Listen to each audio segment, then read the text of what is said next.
Hello, नमस्कार।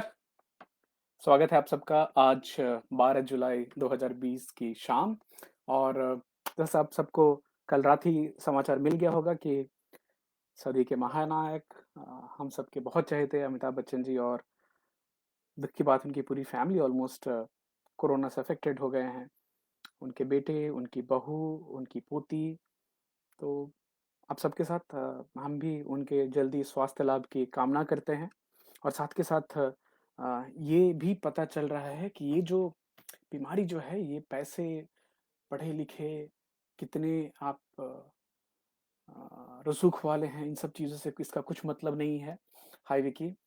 In fact ये पूरी की पूरी हमारी खुद की रिस्पॉन्सिबिलिटी है कि हम कैसे जब तक खुद को बचा सके बचा लें। अभी हमारे आजू-बाजू भी केसेस तो आ ही रहे हैं, हर 3 तरफ की बिल्डिंग है, तीनों में केसेस हैं।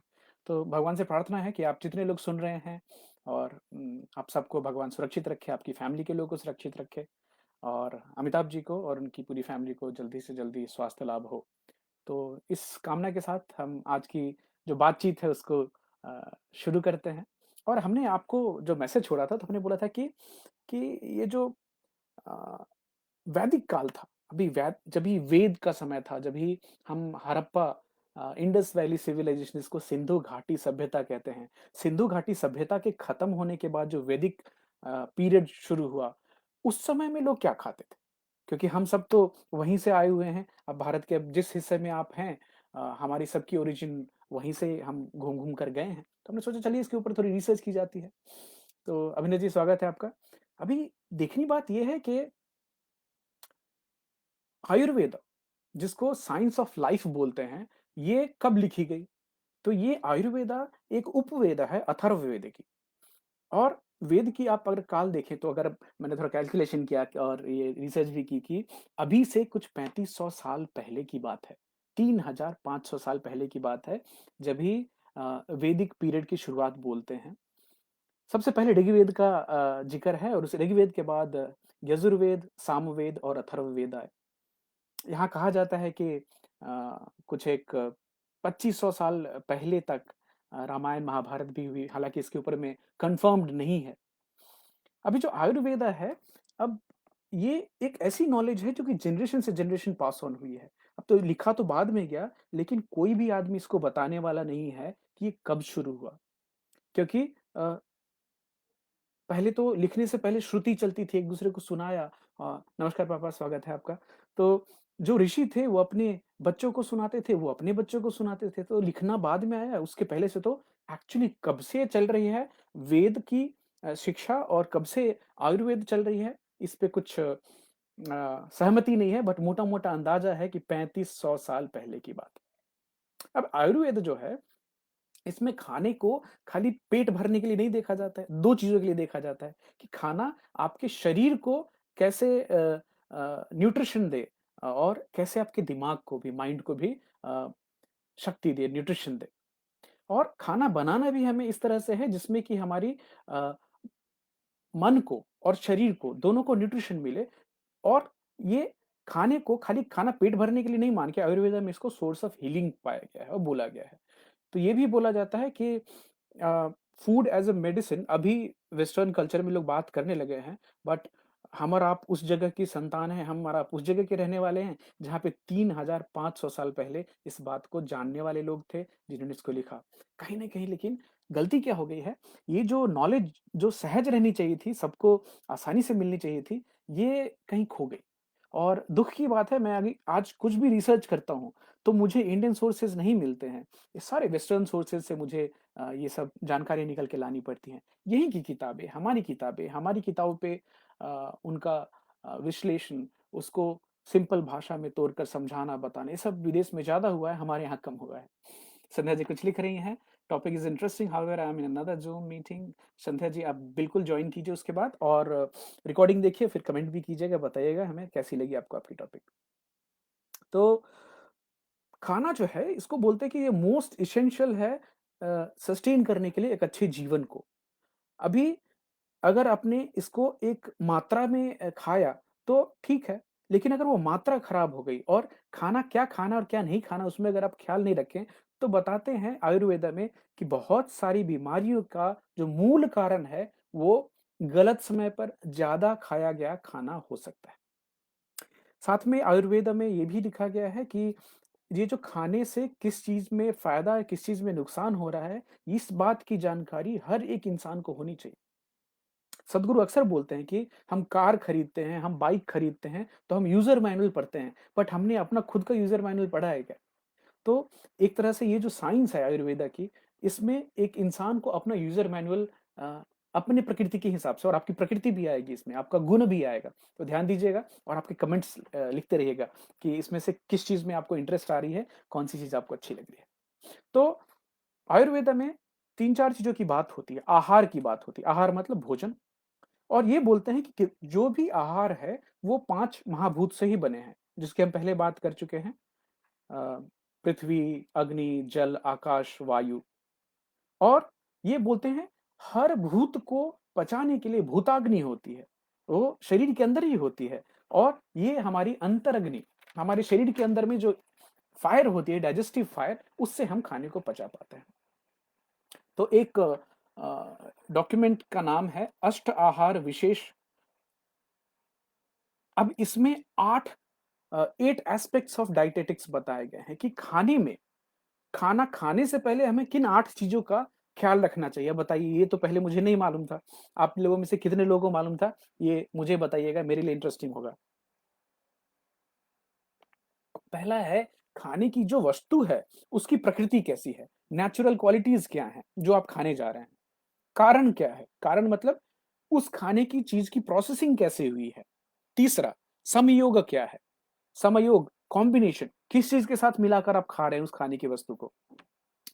चौथी चीज़, राशि। राशि मतलब कितनी क्वांटिटी में खा रहे हैं। अब आयुर्वेदा में ये भी बोला जाता है कि छोटी क्वांटिटी में ज़हर भी दवाई है। अब इसका क्वालिफ़िकेशन बाद में करेंगे। उदय जी, स्वागत है आपका। 5वीं चीज़ है, उसको बोलते हैं देश। किस देश में, किस हैबिटेट में हैं, और उसके हिसाब से आप क्या खा रहे हैं। तो पहाड़ पे रहने वाले लोगों का खाना, अगर वो समुद्र के किनारे रहने वाले लोग खाएँ और वाइस वर्सा, नहीं चलेगी। तो ये देश है, हैबिटेट। छठे नंबर पर है काल। किस काल में क्या खाना खाना चाहिए? सुबह में क्या खाना चाहिए? दोपहर में क्या खाना चाहिए? और रात के खाने में, रात का खाना तो आयुर्वेद में बोलते हैं खाने नहीं चाहिए। रात का खाना, आपका डिनर जो है वो सूरज डूबने के साथ-साथ ही आपका खाना हो जाना चाहिए आयुर्वेद के हिसाब से। और ये आप देखेंगे जैन लोग अभी भी इसका काफ़ी हद तक फ़ॉलो करते हैं कि वो सूरज डूबने के बाद नहीं खाते। 7वीं है उपयोग संस्था, डाइटेटिक्स रूल। आप जिस समाज में रह रहे हैं, वहाँ पे खाने को लेकर क्या गाइडलाइंस हैं, उनका ख़्याल रखना है। और सबसे आखिर में उपयोक्ता, जो खाने वाला है, जो 8वां मैं हूँ, जो आप हैं, हमें हमारी प्रकृति को समझकर उसके हिसाब से उसको पूरी रिस्पेक्ट देते हुए तब हमें खाने का चीज़ चुनना है। क्योंकि हम वही हैं जो हम खाते हैं। According to Ayurveda, what we are, what we eat. And 3 चीज़ों की ख्याल रखने की बात होती है। पहली, दोष। तो हम एक पहले बात कर चुके हैं वात, पित्त और कफ दोष की। आप उस एपिसोड को रेफर कर सकते हैं। फिर एक आती है धातु और एक आती है मल। तो आयुर्वेद में इन 3 चीज़ों की बात होती है, दोष, धातु और मल। अभी उपनिषदों में लिखा गया है कि खाने में भी जो आप खाते हैं, उसके 3 प्रकार होते हैं। तो सबसे पहला जो ग्रॉस पार्ट है, जो मोटा-मोटा आपने खाया, बल्क खाया, वो क्या बनता है? वो वेस्ट प्रोडक्ट बन के निकल जाता है, जो मल में निकलता है आपके। जो बीच का हिस्सा है, जो मिडल पार्ट है, उसको, वो हमारे शरीर को लगता है, वो मांस बनता है हमारे शरीर में, फ्लेश बनता है। और उससे भी जो फाइनल फाइनल पार्टिकल्स होते हैं, जो विटामिन्स, माइक्रो न्यूट्रिएंट्स होते हैं, वो हमारे मन को लगता है, माइंड को लगता है, दिमाग को लगता है। इसी तरह आयुर्वेद में और वैदिक कल्चर में पानी को भी बताते हैं कि पानी आप पिएँ, तो भी वो 3 तरह से बँटता है। पहला, एक पेशाब, यूरिन। दूसरा, ब्लड में जाता है। तीसरा, आपकी और हमारी प्राण में हमारी मदद करता है। अब बताइए, कमाल की जानकारी थी, मुझे पहली बार मिली। वेदों में और वैदिक कल्चर में आहार कल्पना एक चीज़ बोली गई है। आहार कल्पना कैसी है? ये जैसे कि आप किचन में जाएँ, उसके पहले आपको प्लानिंग करनी कि आज क्या बनाना। तो जैसे हमारी मैडम, हमारी माताजी, ये इनके दिमाग में सुबह-सुबह आ जाता है कि आज दिन में ऐसा बनेगा और इसके लिए इन-इन चीज़ों की ज़रूरत होती है। तो वही है आहार कल्पना। अभी इसमें अलग-अलग हैं। जैसे अभी वैदिक कल्चर में और जो टेक्स्ट है उसमें देखा गया कि अन्न कल्पना में यव्य, यव्य किसको बोलते हैं? बार्ली को बोलते हैं, जो हमारे यहाँ जौ होती थी उसको। और इसका ऋग्वेद, यजुर्वेद, अथर्ववेद इन सब में चर्चा पाया गया है। तो जो अन्न कल्पना है उसमें सबसे पहले बोलते हैं धन। अब धान्य, धन धन नहीं, पैसे वाला नहीं, धान्य, फ्राइड यव्य धान्य, करम्बा, चर्न्ड फूड, ऐसी खाने की चीजें जिसको मिलाकर बनाया गया है। सख्तू, ग्रेन को रोस्ट करके और फिर उसको पीस कर पाउडर बनाना, जैसे हमारे यहाँ उसका भ्रंश सत्तू चलता है जिसमें हम चने का इस्तेमाल करते हैं। बट ये जब भी वेद में बात की गई सत्तू की, तो या तो बार्ली की बात हो रही है या गेहूं की बात हो रही है। गेहूं का उस समय में प्रचलन उतना पाया नहीं गया, लेकिन बार्ली की चर्चा आपको सुनने में मिल जाता है। परियापा, रोस्टेड ग्रेन, पयस, दूध, ये सब चीजें हमारे पूर्वज 3500 साल पहले खाते थे। हाँ? दधी, कर्ड को, दही को दधी बोलते थे। सोम, अब ये सोम क्या है? ये द्रव्य विष। अभी सोम रस सुना होगा आपने, फर्मेंटेड अल्कोहलिक बेवरेजेस, वो तभी भी थे 3500 साल पहले। अमिक्षा, जिसमें कि बराबर मात्रा में दूध और दही को मिलाते थे तो अमिक्षा बनता था। और वजना बोलते हैं एक बाद की जो चीज है, दूध दही के मिलाने से जो पानी जैसा निकलता है उसको वजन बोलते थे। मधु, हनी, और एक, तो ये तो अन्न कल्पना हो गई, और एक है मध्य कल्पना। अब मध्य कल्पना में फर्मेंटेड अलग अलग तरह के वाइन्स की बात की जाती है। बताइए कितनी अ, शानदार व्यवस्था थी ये 3500 साल पहले। जब भी दुनिया में अलग अलग जगहों पे ब्रॉन्ज एज चल रहा था, इंसान जानवरों से अपने आप को डिफरेंशिएट करने की कोशिश कर रहे थे, उस समय में आपकी जो वैदिक कल्चर है इतनी आगे तक जा चुकी थी। वेद के और उस समय के जो स्क्रिप्चर्स हैं उसमें आपको 4-5 चीज़ों की बातचीत बार-बार मिलेगी। पायसा, दही, दधी, नवनीता, सरिपा, परिपावा, लज, सक्तु, करम्बा, ओडाना, ये सब वैदिक लिटरेचर में आपको मिलेगा। पिछले टॉपिक में हम कभी बात करें तो करम्बा तो अभी भी आपको गुजरात में मिल जाएगी एज़ अ रेसिपी, वैसे ही बनती आ रही है उतने सालों से। अभी फूड जो हैबिट है, वो सुश्रुत संहिता में खाने के बारे में क्या कहा गया, और जो वैदिक काल के लोग थे, वो क्या-क्या चीज़ों का ख्याल रखते थे खाना खाने के समय में, उनमें से कुछ चीज़ें आपको बताना चाहूँगा। एक तो बोले हैं सबसे पहले कि proper quantity of food at proper time, सही मात्रा में और सही समय पे खाना बहुत इम्पोर्टेंट है। खाना जो होना चाहिए वो एक बैठकर ज़मीन पर खाने की सलाह दी गई है, बट ज़मीन से थोड़ी ऊपर उठकर। खाना खाने के बाद सुश्रुत संहिता में बोला गया है कि आदमी को राजा की तरह बैठना चाहिए थोड़ी देर, उसके बाद हल्की सी वॉकिंग करनी चाहिए। सुश्रुत संहिता। खाने की शुरुआत हमेशा बोलते हैं मीठे से करनी चाहिए, कि जब भी आप मीठी चीज से खाने की शुरुआत करते हैं तो आपके पेट में जो वायु है उसको नियंत्रित करता है। उसके बाद आपको नमक और खट्टी चीजें खानी है, जिससे कि आपकी जो डाइजेस्टिव फायर है, जो खाना पचाने की, जठराग्नि बोलते हैं। जठर, पेट, अग्नि, पेट की जो अग्नि है वो प्रज्वलित हो और आप खाना पचा जाए। उसके बाद पंजेंट, बिटर, एस्ट्रिंजेंट चीजें, जो कि तीखी, कड़वी और गर्मी देने वाली चीजें होती हैं, उनको बोलते हैं बाद के क्रम में खाना चाहिए, जिससे कि कफ दोष का जो खाने से रिलेशन है उसको कम किया जा सके। अच्छा, आंवला, जो कि आमलकी भी जिसको बोलते हैं, इसको खाने की शुरुआत में, खाने के बीच में और खाने के बाद में खाने की सलाह दी जाती है। ये है शुश्रुता संहिता के अंदर में। अगर आप हेवी खाना खा रहे हैं, जो कि तला हुआ है, बहुत मसालेदार है, तो आपके भूख के हिसाब से 1/3 ही खाने की सलाह दी गई है सुश्रुत संहिता में। लेकिन अगर आप हल्का खाना खा रहे हैं, आगे बात आ रही है हल्का और भारी खाना कौन-सा है, तो उसमें आप अपनी पेट भरने की हालत तक खा सकते हैं। ये तो बात हो गई सुश्रुत संहिता की बात। अ, सुगाता लिख रहे हैं sugar was not available at that time, then what was the substitute people were using. Good question Sugata. तो हनी तो एक जो शहद है that was a common content, but you would also find later, जिसकी हम बात करने वाले हैं, there is also a talk of sugar cane related products. तो चीनी नहीं थी, लेकिन चीनी से रिलेटेड जो शुगर केन थी उसके यूज देखी गई है। एज पर द अन्नपाना विधि ध्यान, ये एक दूसरी आर्टिकल है, उसमें 12 अलग अलग खाने की चीज़ों की बात की गई है, बताइए 12। अभी मैं बहुत शॉर्टली इसको बताने की कोशिश करूँगा क्योंकि बहुत डिटेल्ड है। सबसे पहला है शुक धान्य, सूखा हुआ जैसे कॉर्न जिसमें ब्रिस्टल जैसे गेहूँ, बार्ली, एक एक धारी होती है, उसके चारों तरफ से अन्न लगे होते हैं, शुक धान्य बोलते हैं। उसके बाद है शमी धान्य। शमी धान्य मतलब जो भी आपके दाल हो गए, वो शमी धान्य में आते हैं। तीसरे तो पहले आ गई जो आपकी ग्रेन्स हैं वो, उसके बाद दाल आई। तीसरे नंबर पे है मांस, मीट, अलग-अलग तरह के। बताइए ये अ, उस समय जो वैदिक कल्चर थी उसमें और आयुर्वेदा में भी मीट का नंबर 3 पे स्थान दिया गया है। उसके बाद है शाका। शाका मतलब वेजिटेबल्स जो अलग-अलग सब्जियाँ मिलती हैं। शका के बाद है फल, फल तो समझ गए आप, फ्रूट्स जो हो गई। उसके बाद हरिता, हरिता मीन्स जो ग्रीन लीफी वेजिटेबल्स होते हैं, जो सलाद की चीजें जो हम खाते हैं वो हरिता में आती हैं। उसके बाद है मद्य, मद्यपान, वाइन, अलग अलग तरह की वाइन। अम्बु, पानी, जल।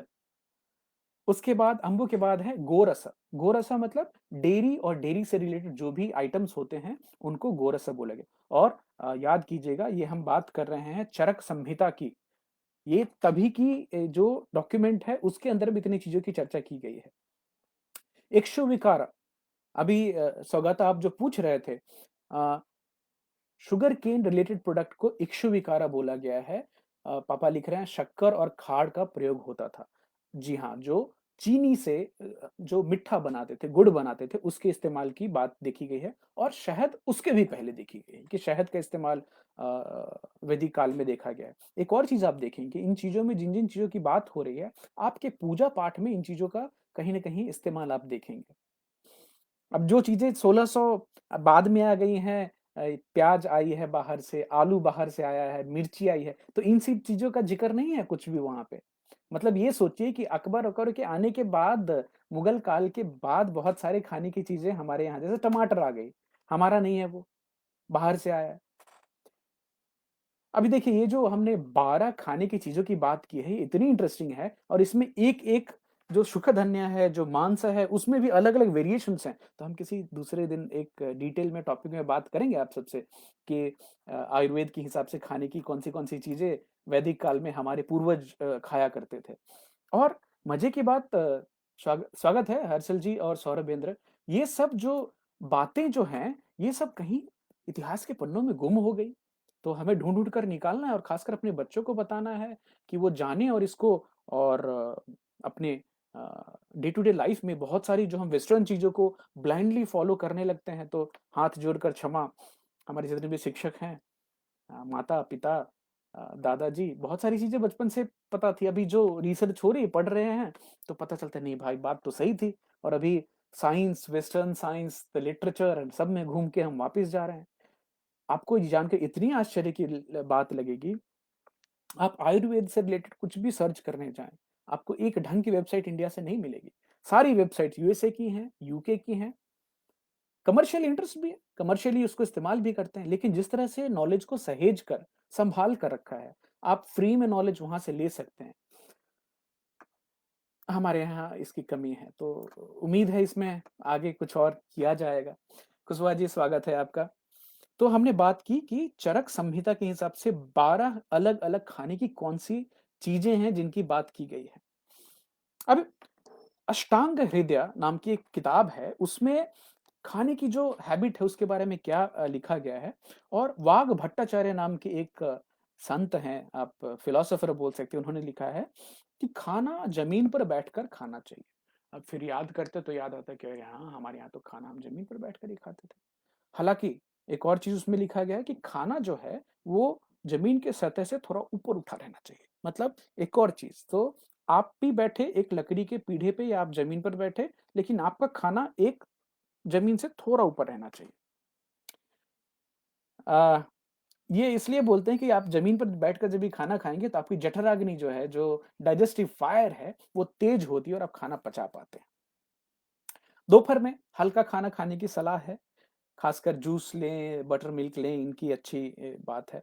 शाम का खाना एज़ पर अष्टांग हृदय डॉक्यूमेंट के हिसाब से बोलते हैं सूरज के डूबने के साथ ही खाना खत्म हो जाना चाहिए। शाम का खाना, डिनर जो है, वो सूर्यास्त के साथ-साथ आपका खाना खत्म हो जाना चाहिए। पापा कुछ लिख रहे हैं, साबुत चावल जैसे अक्षत और जौ, तिल का उपयोग होता है पूजा में, तो पूर्व काल से ही होता आया है। बिल्कुल पापा, इसमें शहद भी है और घी भी है। और पापा एक और चीज़ ख़्याल रखिएगा, ये जो गेहूँ की जो इस्तेमाल है, ये 1970 के बाद इतनी बढ़ी। अदरवाइज़ भारत में तो हम चावल खाने वाले ही लोग रहे हैं, हम जौ खाने वाले लोग रहे हैं, और आपको वो सब हमारे पूजा में तिल पूजा में इस्तेमाल, तो वैदिक काल से ये सब चीज़ें चल रही हैं। बिल्कुल आपका ऑब्ज़र्वेशन सही है इसमें। अभिनव कुमार जी कुछ लिख रहे हैं, हित भूख, ऋत भूख और मित भूख। अ, आप इसके बारे में कुछ जानते हैं तो बताइएगा। मुझे अ, इसमें और रिसर्च करनी होगी तब मैं कुछ कमेंट करूँगा। बट शुक्रिया, आपने कुछ लिखा है उसके बारे में। तो ये शाम को जल्दी खाने की बात क्यों होती है कि सूरज डूबने के साथ का खाना होना चाहिए? कि अष्टांग हृदय के हिसाब से जैसे-जैसे दिन ढलता है, आपकी खाना पचाने की जो क्षमता है, वो भी कम होने लगती है। खाना खाने के बाद बाईं करवट सोने की सलाह दी जाती है। अब ये दादी, मम्मी हमेशा से हमको समझाती रही हैं। अब उसके पीछे लॉजिक ये है कि जब ये बाईं तरफ सोते हैं, तो आपकी दाहिनी तरफ में पिंगला नाड़ी है, जिसमें सूर्य की शक्ति बोलते हैं। जब भी आप बाईं करवट सोते हैं, तो ऊपर से पिंगला नाड़ी का काम शुरू होता है। वो डाइजेस्टिव जो फायर है, उसको एक्टिवेट करता है, तो खाना जल्दी पचता है। हमारे गाँव में भी बोलते थे, अभी भी बोलते हैं कि किसी को पेट में दर्द हो रही हो खाने के बाद और कुछ अपच हो रहा हो, तो उसको बाईं करवट सोना चाहिए। लॉजिक समझ में आ गया मुझे। सूरज डूबने के बाद तो खाली लिक्विड डाइट लेने की बात की जाती है। बताइए, अभी बहुत सारे लोग हैं जो कि रात को सूप और सैलेड खा के सो जाते थे और सो जाते हैं। हालाँकि बचपन से मुझे एक भी चीज़ सिखाई गई थी कि रात का खाना नहीं खाएगा तो एक चिड़िया के बराबर मांस शरीर से कम हो जाएगा। पता नहीं ये मम्मी ने सिखाई थी कि दादी ने सिखाई थी, मम्मी बताइएगा आप। तो मेरे मन में वो रह गया, डिनर तो मैं मिस नहीं कर सकता हूँ। अभी ये जो नई जानकारी मिली है उसके हिसाब से भी थोड़ी परिवर्तन करने की कोशिश करेंगे, देखते हैं। खासकर रात को खाने में लिक्विड और हल्की चीज़ें खाने की सलाह उन लोगों को दी जाती है जिनमें अस्थमा, डायबिटीज़ और वात रिलेटेड डिसीज़ देखी गई हैं, जिनको जोड़ों का दर्द है, जिनको दुबले-पतले रहते हैं, उन सब लोगों के लिए। अभी आयुर्वेद में खाली तो मैंने पहले बात की कि शरीर के लिए खाने की बात नहीं हो रही है। ये भी बात होती है कि दिमाग के लिए क्या खाना खाना चाहिए। तो इसमें 3 चीज़ें आती हैं। अब खाने की जो हमने बहुत सारी चीज़ों की बात की, इनमें 3 गुण होते हैं खाने के। एक पहला है जिसको सत्व बोलते हैं, सात्विक खाना, दूसरा बोलते हैं राजसिक खाना, और तीसरा है तामसिक खाना। और ये जो गुण है, ये खाने के ही गुण नहीं है, ये इंसान के भी गुण हैं। अभी सत्व जो है, जिसको सात्विक बोलते हैं, तो एक इंसान की प्रकृति भी हो सकती है। उस इंसान की जो सात्विक इंसान होंगे, उनकी प्रकृति कैसी होती है? तो डिटेल देखते हैं इसके ऊपर में। हालाँकि खाने से थोड़ा अलग है, बट बाद में खाने में मिल जाएगा आके, तो सुनिए। सात्विक लोग में बैलेंस की क्वालिटी होती है, वो समान रहते हैं, दुःख में, सुख में, बहुत ज़्यादा परेशान नहीं होंगे, बहुत ज़्यादा खुश नहीं हो जाएँगे। हार्मनी में रहते हैं, अच्छाई में भरोसा होता है उनका, प्योरिटी में भरोसा होता है। अ, किसी एक धर्म जाति के पीछे ज़्यादा उनका समय नहीं जाता, वो सबको अपना, यूनिवर्स को अपना मानते हैं। अ, किसी भी धर्म आस्था के जगह पे रह सकते हैं शांति से। कुछ चीज़ों का निर्माण करना उनको अच्छा लगता है। क्रिएटिविटी होती है उनमें, नई-नई चीज़ों का सृजन करेंगे, पॉज़िटिविटी होती है, किसी भी हालत में आप उनके मुँह से बहुत उदासी वाले शब्द नहीं सुन के ये सुनेंगे, अच्छा कोई बात नहीं, ये समय भी बीत जाएगा, ये भी कर लेंगे। तो इस तरह की बातें आपको उनके बातचीत में दिखेगी। शांति प्रिय लोग होते हैं जो सात्विक प्रकृति के लोग होंगे, और अच्छाई की ऊपर में, जैसे होता है ना, आप अच्छाई के साथ हैं बुराई के, ये हमेशा अच्छाई के साथ में रहेंगे। तो ये सात्विक प्रकृति के लोग हुए।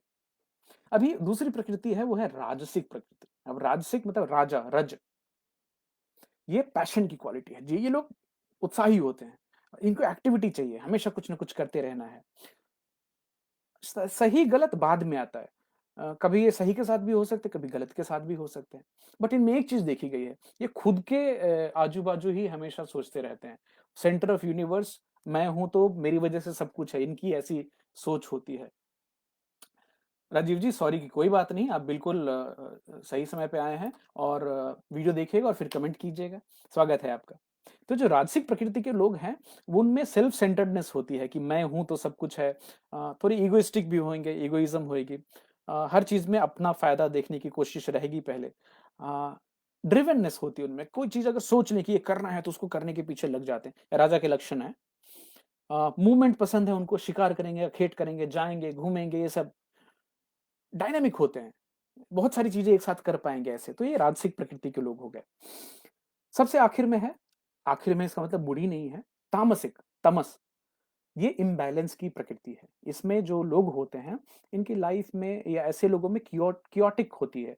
अ, संतुलन जो नहीं है उनका, एंग्ज़ायटी रहेगी उनको, अ, इम्प्योरिटी, कुछ ऐसे बिहेवियर भी होंगे जो डिस्ट्रक्टिव हो सकते हैं, डिल्यूज़नल होंगे, अपने बारे में कुछ और सोचेंगे, मैं तो यहाँ कर लूँगा, वो कर लूँगा। पूरी ज़िंदगी हो सकता है वो एक तामसिक प्रकृति के जो लोग हैं वो अ, अपने कुछ ऐसे विकृत ख़्याल हैं उनको भी आगे लेकर चलते रहेंगे, नेगेटिव सोच होती है। काफ़ी लेथार्जिक भी होंगे, आलसी होंगे, कहीं बैठे हैं तो वहीं बैठे रहना चाहेंगे। हिंसा भी देखी जाती है तामसिक प्रकृति के लोगों में। छल कपट देखा जाता है। अज्ञानता बहुत देखी जाती है। अभी तो हमें 3 अलग-अलग चीज़ों की बात कर ली, सत्व, रजस, तमस। मज़े की बात, आप में, मुझ में, हम सब में ये तीनों प्रकृति पाई जाती। हमारे में सत्व भी है, रजस भी है और तमस भी है। खाली किसमें किसका प्रोपोर्शन ज़्यादा है। अगर बहुत ही सात्विक इंसान हैं, तो महात्मा बन जाएँगे, अच्छी-अच्छी चीज़ें करेंगे, सबको मिलाकर चलेंगे।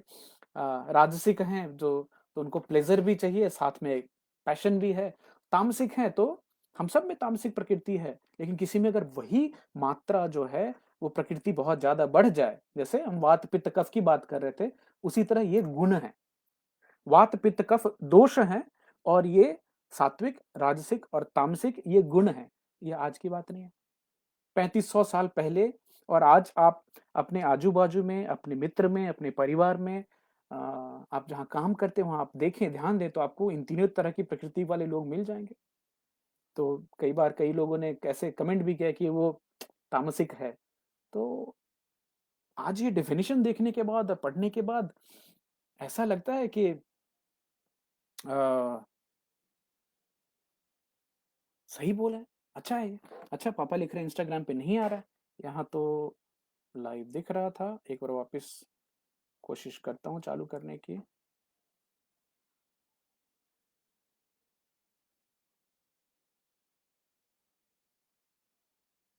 कुछ टेक्निकल गलती हो गई होगी,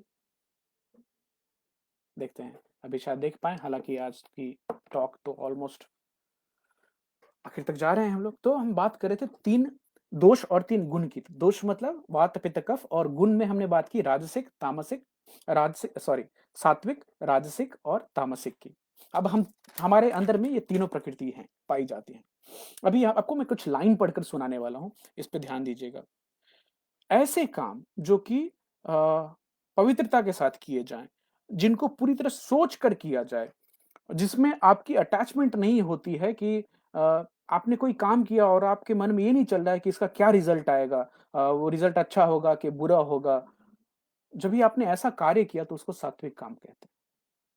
दूसरी बात, ऐसा कार्य, ऐसा काम जो ने आपने पूरी तरह से ये कोशिश करके की है कि इससे मुझे मज़ा आना चाहिए, मुझे अच्छा लगना चाहिए, इससे मेरा फ़ायदा होना चाहिए और उसमें आपने बहुत सारा अपना अपनी शक्ति भी लगाई है, तो ऐसे काम को राजसिक एक्शन बोलते हैं। और ऐसा एक्शन जिसको आपने बिना सोचे अपने किसी दिमाग के ख़्याल के ऊपर में बिना उसका नतीजा क्या हुआ, उसके आपके ऊपर या सोसाइटी के ऊपर में क्या आपका नुकसान होगा कि सोसाइटी का नुकसान नुकसान होगा और आपने अगर वो काम कर लिया तो उसको बोलते हैं तामसिक एक्शन। और ये जो मैंने आपको पढ़ के सुनाया है, ये गीता की चैप्टर 18 की 25वें छंद में ये लिखा गया है कि आपका जो और हमारा जो कर्म है, जो हम एक्शन करते हैं, उसमें भी सात्विक, राजसिक और तामसिक एक्शन होते हैं। अभिनव जी लिख रहे हैं चरक संहिता के अनुसार जो शरीर के लिए लाभदायक हो वही खाएं, जब भूख लगे तभी खाएं। बहुत बढ़िया, बहुत बढ़िया। बिल्कुल अभिनव जी सही बात कही आपने। और यही चीज थोड़ी देर पहले मैंने पढ़ते पढ़ते रिसर्च की तो उसमें ही पता चला कि कितनी मात्रा और किस समय पे खाया गया है खाना, ये बहुत बहुत इंपॉर्टेंट है। प्लस गीता में जो 3 गुणों की बात, और हमारे वो गुण हमारे एक्शन में भी दिख के आ जाते हैं। और कभी आप सोचें तो पता चलेगा कि हाँ, हम भी कभी कभी तामसिक एक्शन कर लेते हैं जल्दबाजी में। तो अभी हम खाने पे आते हैं क्विकली कि सात्विक डाइट अगर आपको और मुझे सात्विक खाना अगर पता करनी की होती क्या है, मैं ये नहीं बोलूँगा खाना है या नहीं खाना है, वो तो आपकी अ, खुद की चॉइस होगी। तो उसमें सात्विक खाने में इसको बोलते हैं सबसे प्योर खाना होता है, प्योरेस्ट डाइट। एंड ये आपकी जो अंतरात्मा है उसको पवित्र करता है। आप भगवान की तरफ बढ़ सकते हैं, आप एक हेल्दी जीवन व्यतीत कर सकते हैं। ये ना केवल आपके शरीर को बल्कि दिमाग को भी पोषण देता है और आपको शांत रखता है सात्विक खाना। आज सात्विक खाने में कौन सी चीजें आती हैं? तो अंकुरी हुई स्प्राउटेड ग्रेन्स, ताजा ताजा फल, ताजा ताजी सब्जियां, नट्स सीड्स जो अ, काजू और मेवे होते हैं, अखरोट होते हैं, दूध और दूध से रिलेटेड जो चीजें हैं उसको भी सात्विक माना गया है। दाल और जो दलहन जो होती है उनको, हनी और जो हर्बल चाय होती हैं उनको सात्विक माना गया है। तो मतलब बेसिकली ऐसी वो खाने की चीजें जो कि आपके पेट की डाइजेशन को, आपकी बॉडी को हलचल में ना डालें, आसानी से पच जाने वाली चीजें, इनको सात्विक बोला गया है।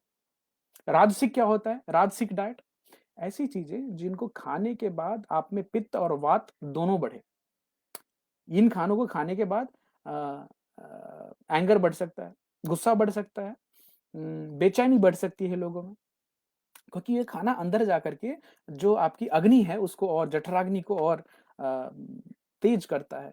आप इन खानों को खाने के बाद बहुत सारी एक्टिविटी कर सकते हैं। ये सात्विक खाना खाने के बाद आपका दिमाग शांत होगा। ये खाना खाने के बाद आप एजिटेटेड होंगे, आपके अंदर में गुस्सा भी आ सकता है, पैशन भी आ सकता है, आप किसी काम को करने के लिए समर्पित भी हो सकते हैं। कौन से खाने आते हैं इसमें? मसालेदार खाने, नमकीन खाने या खट्टे खाने। तो जैसे फॉर एग्जांपल जो अचार हैं और जो हमारे यहाँ कढ़ी बनती है जिसमें बहुत सारे मसाले डालते हैं, कॉफ़ी है, अल्कोहल है, प्याज है, लहसुन है, ये सब जो इनको राजसिक खाने के अंदर में गिना गया है। अभी तो आखिर में क्या है? तामसिक डाइट, ऐसा खाना जिसको खाने से वैदिक समय में लोग बोलते हैं कि आपके अंदर की अंधकार बढ़े, आपके अंदर का कंफ्यूजन बढ़े। ये खाना ऐसा है जिसको खाकर आप शांत हो सकते हैं। मतलब और कहीं जाना वाना नहीं, ये खाना खाइए, आप शांत हो जाएंगे, आप सुन्न हो जाएंगे, आप सो जाएंगे, आप कंफ्यूज हो जाएंगे, आपके अंदर डिप्रेशन भी हो सकती है। तो पहले क्या खाना है? ये तला हुआ और बासी खाना, बहुत ज्यादा प्रोसेस किया हुआ खाना, साथ के साथ मांस, मछली, अंडा, ये तीनों तामसिक खाने में आते हैं। और साथ में ये भी लिखा गया है कि ये सात्विक, राजसिक और तामसिक, तामसिक सबसे अनहेल्दी खाना होता है, इसलिए इसको सबसे कम खाने की बात बोलते हैं। राजीव जी अल्कोहल को दोनों जगह तामसिक में भी रखा गया है और राजसिक में भी रखा गया है। अ, बहुत क्लैरिटी नहीं है, देखिए मैंने इस बात को भी, बट राजसिक डाइट के अंदर में उसको इंक्लूड करके रखा है उन्होंने। इसमें एक और चीज है जो सोम है। अब सोमरस, सोमरस तो लोगों ने इसकी भ्रांति बना दी कि सोमरस मतलब अल्कोहलिक बेवरेज है।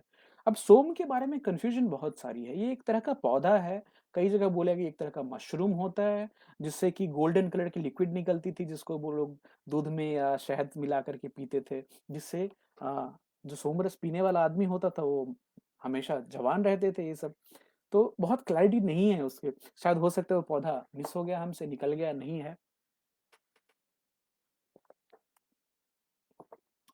तो अभी आगे बढ़ते हैं।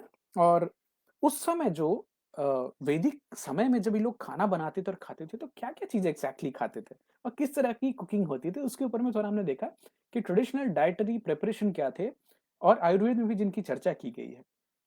तो सबसे पहले चावल के ऊपर में है मांड, पेय, यरावु एंड विलेपी। मांड तो आप समझ गए, मांड जो जिसको हम बोलते हैं। अ मांड चावल में जो खाली चावल पूरा हटा दिया गया और ऊपर से जो कंजी जिसको आप बोलते हैं, जो स्टार्ची लिक्विड निकलता है, उसको मांड बोला गया है। पेय जिसमें चावल और मांड दोनों की जो मात्रा है बराबर बराबर है, और ये वैदिक लिटरेचर टेक्सचर में लिखा गया है, टेक्स्ट में। यवागु जहाँ पे चावल ज्यादा होती है बट थोड़ा सा हिस्सा माड़ का भी होता है। और आखिरी में है विलेपी, जिसमें कि पूरी तरह से माड़ हटा दी गई और खाली के खाली पूरे पूरे चावल निकल कर, जो मतलब हमारे लिए जो अभी भात है। खिचड़ी की बात है, हाँ, इंटरेस्टिंगली बात यह है कि खिचड़ी की रेसिपी है उसमें। खिचड़ी की रेसिपी में क्या लिखा गया है कि आप बराबर बराबर मात्रा में चावल और दाल, अ, या फिर दूसरा ग्रेन और दाल लिए, और उसमें स्नेहा स्नेहा मतलब ऑयली कुछ डालें, लवण मतलब नमक, हरिद्रा हल्दी, हिंगू हिंग एस्फोइटिडा, और अर्द्रिका अदरक, इन सब चीजों को लेके बॉईल करके खिचड़ी बनती थी वैदिक काल में। बताइए, कमाल की चीज है। आ, युग्वु करके एक चीज की जिक्र होती है, ये बार बार आती है। ये बार्ली, अ, सूंठी और पिपली और नमक मिला करके एक तरह की पॉरिज बता सकते हैं इसको, एक ग्रुएल का टाइप का खाना होता था। तकरा की बात होती, तक्र। तक्र क्या है? ये चर्निंग करके दही को, और उससे जो चीजें बनती थी तक्र, जैसे अब गांव में आपने चर्निंग वाला वो याद होगा आपको, जो मक्खन निकालते थे, और जो हमारी माताएं करती थी, तो उसकी बात है। खुरचिका, खुरचिका दूध को इतना कंसिस्टेंसी उसकी चेंज करनी है, जैसे बासुंदी हमारे यहाँ गुजरात के लोग खाते हैं, उसको धीरे धीरे करके चर्न करके, चर्न करके नहीं, बर्न करते हैं, और दूध को जलाएंगे तो जो कंसिस्टेंसी चेंज होती है उसकी बात है। उसके बाद बात होगी रगा एंड सदरा, जिसमें ये देखा गया है कि जामुन के रस, बाकी फलों के रस में सरसों मिलाकर, नमक मिलाकर कुछ एक ऐसा पेय बनाया गया है। तो मुझे लगा कभी कभी बोर हो जाते होंगे मीठा मीठा करके, तो ये नमकीन चीजें भी अ, फलों के रस में मिलाकर पीते थे, खासकर जामुन के रस की बात हुई है इसमें। सख्तू, अब सख्तू तो किसी भी अनाज को भूनना है, फिर उसके बाद उसको पीसना है, और उसका जो आटा बना उसको सख्तू बोलते हैं, जो कि बाद में हमारे यहाँ आ गया चना। तो चने का जो सत्तू होता है, सख्तू से शुरुआत हुई। बड़ी मजे की बात है। सूपा, ये सूप, ये विदेशी वाला सूप नहीं, सूपा है। इसमें इस तो रेसिपी लिखी गई है, या तो लाल चना या हरा चना जो होता है, उसको पहले डुबोते हैं पानी में, और जो फूल जाती है फिर उसके बाद उसकी जो छिलके हैं उसको हटाते हैं। छिलके हटाने के बाद फिर उसको बॉईल किया जाता है, फिर उसमें नमक, घी और अलग अलग मसाले डालकर पकाया जाता है, तो बनता है सूपा। तो मतलब एक तरह की दाल है, हालांकि छौंक की भी बात हो रही है, घी के साथ पकाने की बात हो रही है। फिर आती है रसाला। रसाला क्या है? इसमें दही है, खांड है, जो गुड़ की बात हो रही थी, मिर्ची है, घी है, और शहद भी मिलाई गई है। तो बड़ी इंटरेस्टिंग सी चीज लग रही है, क्या बनती हुई कैसी। और इसमें गंध के लिए बाद में कर्पूर डाला जाता था। कपूर जिसको हम आजकल आरती में जो जलाते हैं, उसमें राजीव जी कुछ लिख रहे हैं, दही, काला नमक, जीरा पाउडर, काली मिर्च, टक्कर। ओ, सही कहा आपने, सही कहा। ये नाम सुना हुआ है, टक्कर पिलाओ। तो चर्निंग करके, सही बोला आपने, मट्ठा जो निकलता था उसके साथ, बट आपने दही लिखा है। Good good good, thank you. उसके बाद है विशन देना, जिसमें ये एक ऐसी प्रिपरेशन है जिसमें बार्ली का जो आटा है उसको बराबर बराबर मात्रा घी, उतनी ही मात्रा दूध में इसको पकाते हैं, ऐसा कि न लिक्विड रहे न सॉलिड रहे, सेमी सॉलिड जैसा, मतलब लपसी जैसी जो, वो भी उस समय से देखी गई है। एक चीज जो बड़ी इंटरेस्टिंग लगी मुझे, सस्कुली। अभी सस्कुली बिल्कुल फोटो उसकी है, मैं आपके साथ शेयर करूंगा लिंक, जिस आर्टिकल की हम बात कर रहे हैं। चकली जो हम आजकल खा रहे हैं, जो सोया चकली, सोया चकली तो नहीं, चावल वाली चकली जो महाराष्ट्र या गुजरात में मिलती है, इसका वर्णन तब से है, वेदों में है। सस्कुली बोलते थे उसको। तो बताइए। उसके बाद है पृथुका। पृथुका में क्या, दाल को पानी में डुबा के रखा जाता था, फिर उसको उसके बाद रोस्ट करते थे, और फिर उसकी कुटाई करके फिर उसको पृथका खाते थे। अभी अगर सौरभेंद्र हैं तो मुझे बताइएगा कि आप लोग असम में जो चोखा खाते हैं उसको पिथिका बोलते हैं या पुथुका? पिथिका ही बोलते हैं जहां तक मुझे याद है। कंफर्म करेंगे जरा। रसाला में मिर्च नहीं, काली मिर्च डालते हैं।